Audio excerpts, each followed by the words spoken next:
పూజను చక్కగా పూర్తి చేసుకున్నాం. ఇప్పుడు శ్రీ వరలక్ష్మీదేవి వ్రత కథలోకి ప్రవేశిద్దాం. అందరూ భక్తి శ్రద్ధలతో వినండి. ఒక 20 నిమిషాల్లో కార్యక్రమం పూర్తయిపోతుంది. కొద్దిగా ఎక్కువగా అక్షతలు, పువ్వులు, ఎందుకంటే కథ అయిన తర్వాత ఆ కథాక్షతలు ఎవరికైనా ఇవ్వడానికి కూడా ఉపయోగపడాలి కాబట్టి అది దృష్టిలో పెట్టుకుని కొద్దిగా ఎక్కువ అక్షతలు, 1 కాని 2 కాని పువ్వులు చేతిలో పెట్టుకుని ఆ చేయి కింద చేయి వేసుకుని చక్కగా కథను, వరలక్ష్మి వ్రత కథను వినే ప్రయత్నం చేయాలి. ఎదురుగుండా దృష్టి అమ్మవారి మీద పెట్టి చక్కగా ఆ పీఠం మీద నిలిపి వింటున్నటువంటి విశేషానికి అనుగుణమైనటువంటి దృశ్యాన్ని మనసులో ఊహించుకుంటూ కథాశ్రవణం చేస్తే ఆ శ్రీ లక్ష్మీనారాయణుల యొక్క అనుగ్రహం మనకు లభిస్తుంది. ఇప్పుడు కథ మొదలు పెడుతున్నాను. నైమిషారణ్యం అనేటువంటి ఒక పవిత్రమైనటువంటి ప్రదేశం ఎప్పుడు కూడా మునులకు, ఋషులకు నిలయమై ఉంటుంది. అక్కడ నుంచే మనకు అనేకమైన కథలన్నీ వచ్చాయి. అటువంటి నైమిషారణ్యంలో ఒక రోజున సూత మహాముని అక్కడ ఉండేటువంటి ఋషులు, మునులు అందరికీ కూడా శ్రీ వరలక్ష్మి వ్రత వృత్తాంతాన్ని వివరించడం జరిగింది. అంటే మనం ఇప్పుడు నైమిషారణ్యం నుంచి ఈ కథని మనం వింటున్నట్లుగా భావన చేస్తాం. ఇప్పుడు కైలాసంలో పార్వతీ పరమేశ్వరులను మునులు, దేవతలు, ఋషులు, ఆదిత్యాది నవగ్రహములు, ఇంద్రాది దిక్పాలకులు, నారదుడు, తుంబురుడు, కుబేరుడు, సప్త ఋషులు, ప్రమద గణములు భక్తితో సేవించాయి. ఒకరోజు బ్రహ్మాండమైనటువంటి నాట్యము అంతా జరిగింది. ఆ తర్వాత పరమేశ్వరుడు ప్రశాంతమైనటువంటి చిత్తముతో ఉన్నటువంటి సమయాన్ని చూసి పార్వతీదేవి తన మనసులో ఉన్నటువంటి ఒక కోరికను వెల్లడించింది. నాదా, రహస్యమైనటువంటి పరమ పావనమైనటువంటి ఒక శుభదాయక వ్రతం ఏదైనా ఉంటే తెలియచేయమని పార్వతీదేవి పరమేశ్వరుణ్ణి ప్రార్థించింది. ఎందువల్లంటే పరమేశ్వరుడు స్వయముగా చెప్పడం ద్వారా ఆ వ్రతానికి విశేషమైన ఫలం లభిస్తుంది. భక్తి శ్రద్ధలతో ఆ వ్రతాన్ని ఆచరిస్తే ఎంతో గొప్ప ఫలం లభిస్తుంది.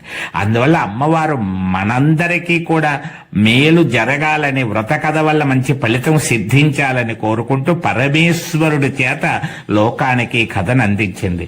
వరలక్ష్మీదేవి వ్రతాన్ని పరమేశ్వరుడు చెప్పాడు. ఇది మనం బాగా గమనించవలసిన విషయం. అప్పుడు ఆయన పరమేశ్వరుడు చెప్తున్నాడు, దేవి, అన్ని వ్రతములలో ఉత్తమమైనటువంటి వ్రతం ఒకటి కలదు. అది సకల సంపదలకు, ఆనందాలకు మూలమైనటువంటిది. అట్టి వ్రతమును వరలక్ష్మీ వ్రతం అనే పేరుతో ఆచరించుకోవాలి. అప్పుడు పార్వతీదేవి, నాదా, ఆ వ్రతాన్ని ఎప్పుడు చేయాలి? చాలా వివరంగా చెప్పండి, ఎలా చేయాలి? వ్రత వృత్తాంతం అంతా నాకు పూర్తిగా వివరించండి అని ప్రార్థించింది. అంతటా పరమశివుడు, ఓ పార్వతీ, వరలక్ష్మి వ్రతమును శ్రావణ మాసములో చేసుకోవాలి. పూర్ణిమకు ముందు వచ్చేటువంటి శుక్రవారం రోజున ఈ వ్రతమును ఆచరించవలెను. ఈ వ్రతమును భక్తి శ్రద్ధలతో ఆచరించినటువంటి స్త్రీలకు అనేక శుభ ఫలితములు కలుగుట తథ్యము.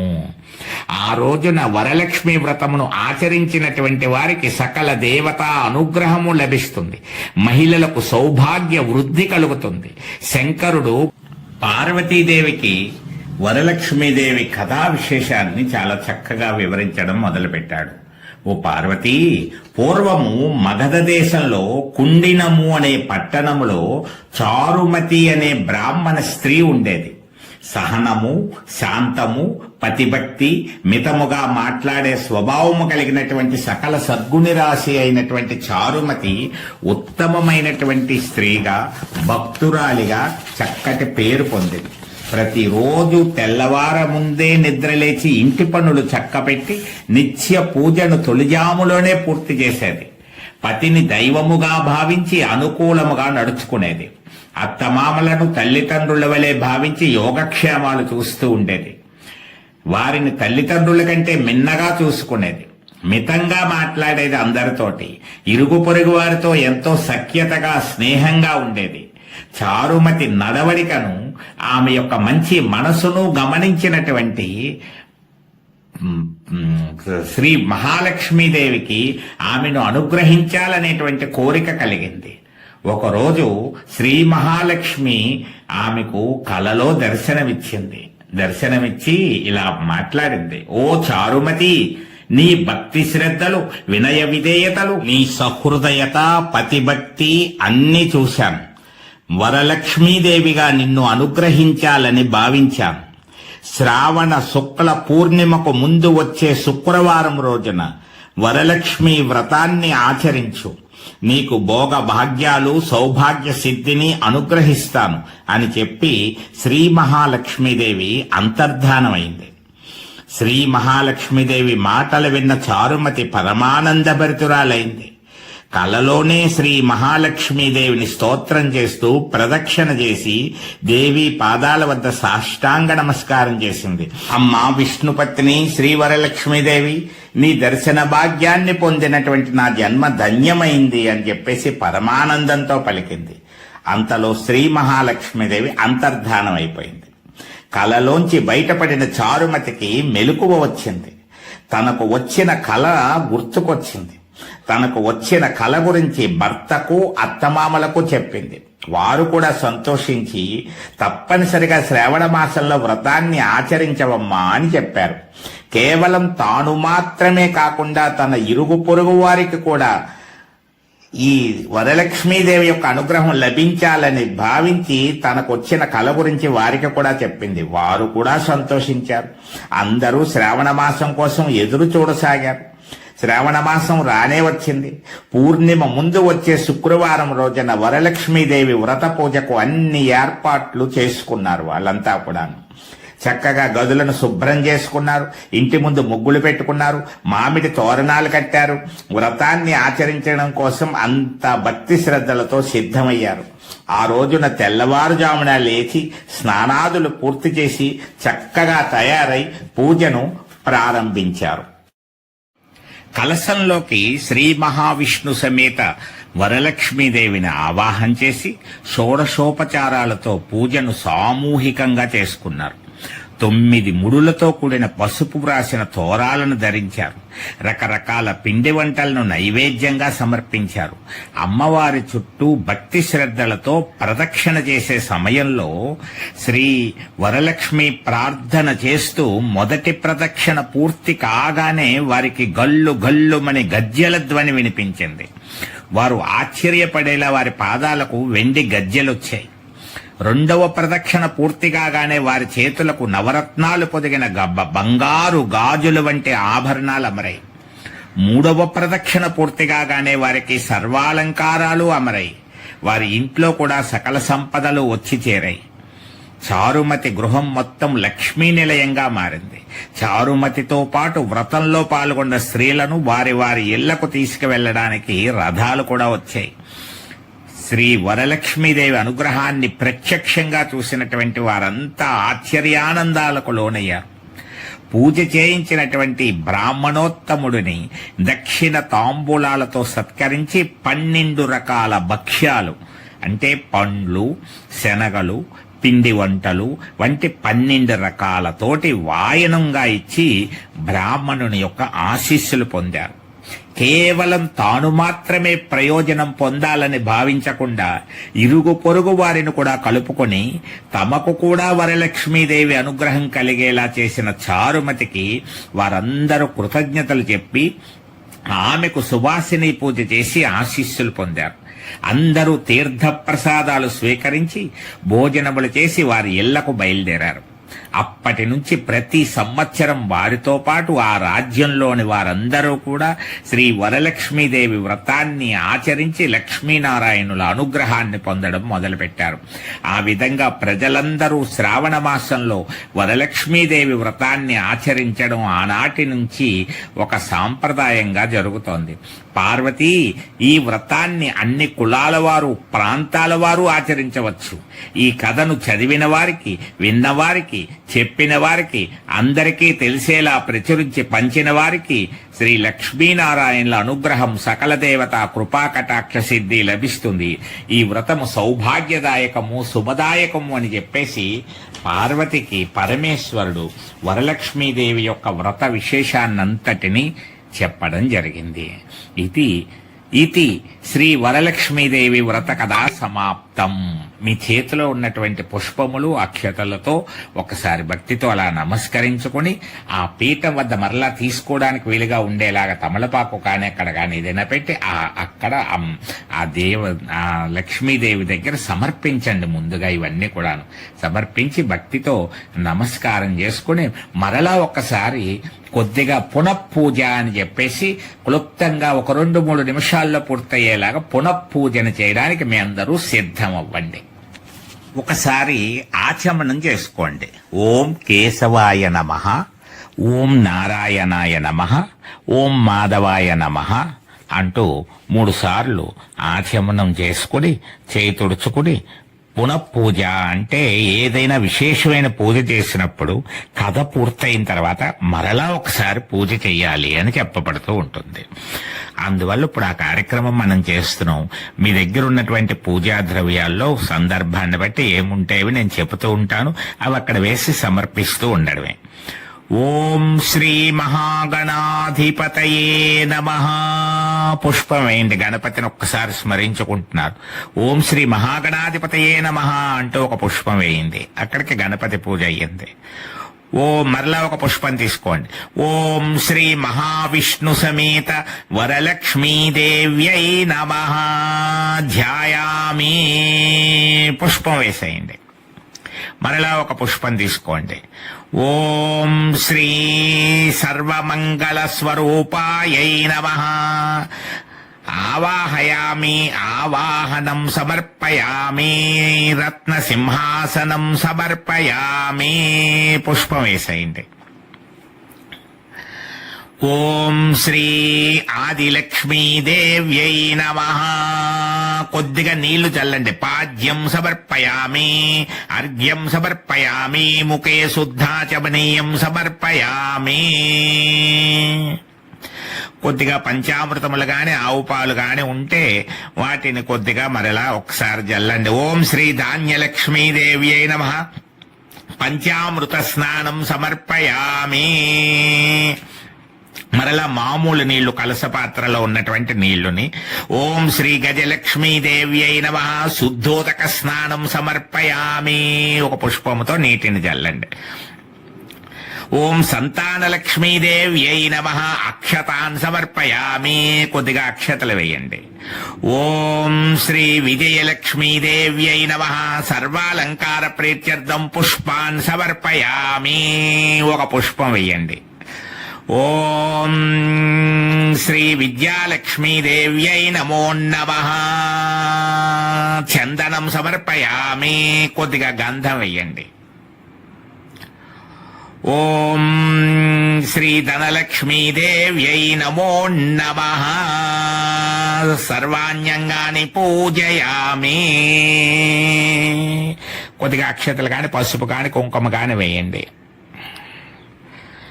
ఓం శ్రీ మహాలక్ష్మీదేవ్యై నమో నమః ధూపమాగ్రాపయామి. అగరత్తులు చూపించండి. ఓం శ్రీ మాత్రే నమః దీపాన్ దర్శయామి. దీపాన్ని చూపించండి. ఓం శ్రీ విష్ణుపత్ని శ్రీ మహాలక్ష్మీదేవ్యై నమో నమః నైవేద్యం సమర్పయామి. కొద్దిగా ఏదో ఒక నైవేద్యం బెల్ల ముక్క కాని అరటిపండు కాని ఏదో ఒక నైవేద్యం సమర్పించండి. ఓం శ్రీ మహావిష్ణు సమేత వరలక్ష్మీదేవ్యై నమో నమః నీరాజనం సమర్పయామి. హారతిచ్చేటువంటి ప్రయత్నం చేయండి. కొద్దిగా నేను ఈ లోపల ఒక స్తోత్రం చదువుతూ ఉంటాను. మీరు హారతి ఇవ్వాలి కాబట్టి ఏర్పాటు చేసుకోవాలి కాబట్టి ఏర్పాటు చేసుకుంటూ ఉండండి. నమ కమలవాసిన్యై నారాయణ్యై నమో నమః కృష్ణ ప్రియాయై సతతం మహాలక్ష్మై నమో నమః పద్మపత్రేక్షణాయై చ పద్మాస్యాయై నమో నమః పద్మాసనాయై పద్మిన్యై వైష్ణవ్యై చ నమో నమః సర్వసంపత్స్వరూపిణ్యై సర్వారాధ్యాయై నమో నమః హరిభక్తి ప్రదాత్యై చ హర్షదాత్రై నమో నమః చంద్రశోభా స్వరూపాయై పద్మే చ శోభవే సంపత్యదుష్టాత్రిదేవ్యై మహాదేవ్యై నమో నమః.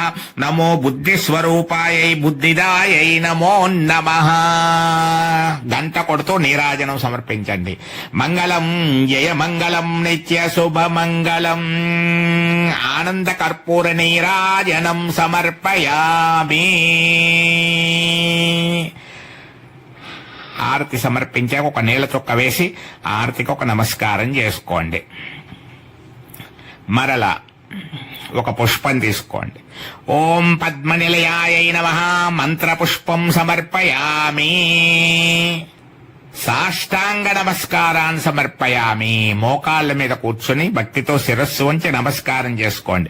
ఇష్టపూర్వక, భక్తిపూర్వక, హృదయపూర్వక, మనపూర్వక సాష్టాంగ నమస్కారాన్ సమర్పయామి. పూజ పూర్తయినటువంటి సందర్భంలో మనం భక్తితో, శ్రద్ధతో, పారవశ్యంతో పూజ చేసుకున్న తర్వాత అమ్మవారిని ప్రార్థించుకోవాలి. అమ్మవారి యొక్క ప్రార్థన ఏ విధంగా ఉండాలి అనేటువంటిది చాలా ముఖ్యమైనటువంటిది. చక్కగా భక్తి శ్రద్ధలతో మొత్తం పూజ అంతా పూర్తి చేశాం. ఇప్పుడు మీరు ఏం చేస్తారు అంటే మీ 2 చేతులు ఈ విధంగా పెట్టుకోవాలి. అంటే ఏదో అడుగుతున్నప్పుడు మనం ఇమ్మని కోరుతున్నప్పుడు, అడుగుతున్నప్పుడు ఇచ్చింది పుచ్చుకోవడానికి అన్నట్టుగా 2 చేతులు జాపినట్లుగా అమ్మని ప్రార్థిస్తున్నట్టుగా ఇలా ప్రార్థన. ఏదైనా అమ్మ ఇచ్చింది అనుకోండి, అప్పుడు ఏం చేస్తారంటే ఈ చేతిని అవి మీరు ఇచ్చినటువంటివి హృదయంలోకి తీసుకోవాలి. అంటే ఈ చేతుల్ని ఏం చేయాలి, ఇలా పెట్టి ఇలా హృదయంలో పెట్టి మళ్ళీ ఇలా వచ్చి మళ్ళీ అడగాలి. అంటే ఇలా పెట్టుకున్నారు, ఇలా వచ్చారు, నమస్కారం చేశారు, ఇచ్చినందుకు సంతోషంగా జాగ్రత్తగా ఒకసారి చేస్తే మీకు ముందు ప్రాక్టీస్ అవుతుంది. ఇలా అనడం, అది హృదయంలోకి తీసుకోవడం, ఆ హృదయంలోకి తీసుకున్న తర్వాత మళ్ళీ ఇలా వచ్చి ఇచ్చినందుకు నమస్కారం పెట్టడం, మళ్ళీ అడగడం. ఇది ప్రార్థన పూజలో చివరిలో చేయవలసినటువంటి. మనం వినయంతో అమ్మని ప్రార్థిస్తున్నాం. విష్ణు సమేత మహాలక్ష్మీదేవిని అడుగుతున్నాం అన్నమాట. ఏం అడుగుతున్నాం మనం? చక్కగా ఒక్కొక్కటి అడుగుతూ ఉండాలి. అందరికీ కావలసినటువంటిది ఏదైనా మంచి జయం కావాలి, చక్కటి విజయం కావాలి, చాలా కోరికలు ఉంటాయి మనకి. అవన్నీ ఒక్కొక్కటి అడుగుతూ వస్తాం అన్నమాట. ఆ అడిగేటువంటివన్నీ కూడా మనకి ఏదైనా ఒక కార్యక్రమం చేయడానికి అవసరమైనటువంటి బలం కావాలి. బలం దేహి, ఆరోగ్యం దేహి. బలముతోటి ఆరోగ్యం కూడా. అందువల్ల బలం దేహి అన్నప్పుడు ఇలా తీసుకోండి, తీసుకుని నమస్కారం చేయండి, మళ్ళీ ఇలా అనండి. ఆరోగ్యం దేహి అనండి, మళ్ళీ ఇలా నమస్కారం చేసుకోండి, మళ్ళీ అడగండి. బలం ఉంది, ఆరోగ్యం ఉంది కాబట్టి ఏదైనా కార్యక్రమం చేయడానికి ధనం కావాలి. ధనం దేహి, అలా నమస్కారం చేసుకోండి. ధనం ఉండేటప్పటికీ మంచి ఆ ధనాన్ని మంచి కార్యక్రమాలకు ఖర్చు పెట్టాలనేటువంటి భావన కావాలి మనకి. అందువల్ల ఏం కావాలి? మంచి భావన, సద్భావం దేహి అని నమస్కారం చేసుకోండి. మంచి సద్భావన ఇవ్వాలి. దానివల్ల సత్కార్యం జరుగుతుంది. అలా చెయ్యాలంటే, దైవ కార్యాలు మంచివి చేయాలంటే భక్తి కావాలి. భక్తి దేహి అని నమస్కారం చేసుకోండి. భక్తిని అడిగారు. ఈ భక్తితో ఈ కార్యక్రమాలన్నీ చేస్తున్నప్పుడు మనకి అందరూ మంచిగా భావించేలా ఉండాలి. కీర్తి కావాలి. యశోదేహి అని నమస్కారం చేసుకోండి. యశోదేహి. ఈ కార్యక్రమాల వల్ల జయం కలగాలి. జయం దేహి అనుకోండి. జయం దేహి తర్వాత మనకి ఏం కావాలి? ఇంకా ఆయుష్ కావాలి. ఇలాంటి కార్యక్రమాలు ఎన్నో చేయడానికి. ఆయుష్ దేహి అనుకోండి. మరలా నమస్కారం చేసుకోండి. ఆయుష్ ఇమ్మని కోరుకున్నాను. పుత్ర పౌత్రం దేహి, మనవలు ముని మనవలు సంతానం కావాలి. పుత్ర పౌత్రం దేహి అనుకున్నాం. అలాగే సౌభాగ్యం కావాలి. ఏదైనా ఆనందంగా ఉండాలి అంటే సౌభాగ్యం కావాలి. సౌభాగ్యం దేహి, సౌభాగ్యం కావాలి. విజయం కావాలి. విజయం దేహి. అన్ని కార్యక్రమాలు ఏదైనా చేస్తూ ఉంటే మనకి అండగా జనం వచ్చి సహాయం చేసేటువంటి బంధువులు అందరూ కావాలి. అందులో బలగందేహి అని కూడా అనుకోవాలి. జనం దేహి అన్నా బలగందేహి అన్నా సరే ఏదైనా బలగందేహి. ఈ విధంగా సర్వదా అమ్మవారిని నిమ్మడమని కోరుకుని ఏం చేస్తున్నాం, సర్వదా మమ హృదయే ప్రవేశయ ప్రవేశయ ప్రవేశయ 3 సార్లు అమ్మా సర్వదా మమ హృదయే నా హృదయంలో ప్రవేశించమ్మా అని 3 సార్లు అనుకొని ప్రవేశిస్తే సరిపోతుందా? నివాసయ నివాసయ నివాసయ అని చెప్పేసి అమ్మవారిని మనం ఏమంటున్నాం, ప్రవేశించి నివసించవమ్మా నివసించవమ్మా నివసించవమ్మా అని శ్రీ విష్ణు సమేత శ్రీ మహాలక్ష్మి నమోస్తుతే అని నమస్కారం చేసుకొని అప్పుడు పూజ దగ్గర ఉన్నటువంటి ఆ అక్షతలు కానీ కుంకుమ కానీ పువ్వులు కానీ ఒక పళ్ళెంలోకి తీసుకొని అవి కళ్ళకద్దుకొని మీ శిరస్సు మీద వేసుకొని కథాక్షతలు మీకంటే చిన్నవారు ఎవరైనా ఉన్నా వారికి కూడా ఇచ్చి వారికి కూడా ఆశీర్వచనం ఇవ్వండి. మీరు మీకంటే పెద్దవాళ్ళ దగ్గరికి వెళ్ళి ఆశీర్వచనం తీసుకోవాలి. తర్వాత ఈ కథలో ముఖ్యమైనటువంటి విషయం ఏమిటి అంటే, ఈ చారుమతి ఆ పూజ చేయించినటువంటి బ్రాహ్మణుడికి దక్షిణ తాంబూలాలు ఇచ్చి 12 రకాల పదార్థములు తాంబూలంలో పెట్టించింది. అలా మీరు ఏం చేయాలంటే, మరి ఈ పూజాఫలం మీకు ఇది చెప్పవలసి వస్తుంది కాబట్టి చెప్తున్నాం.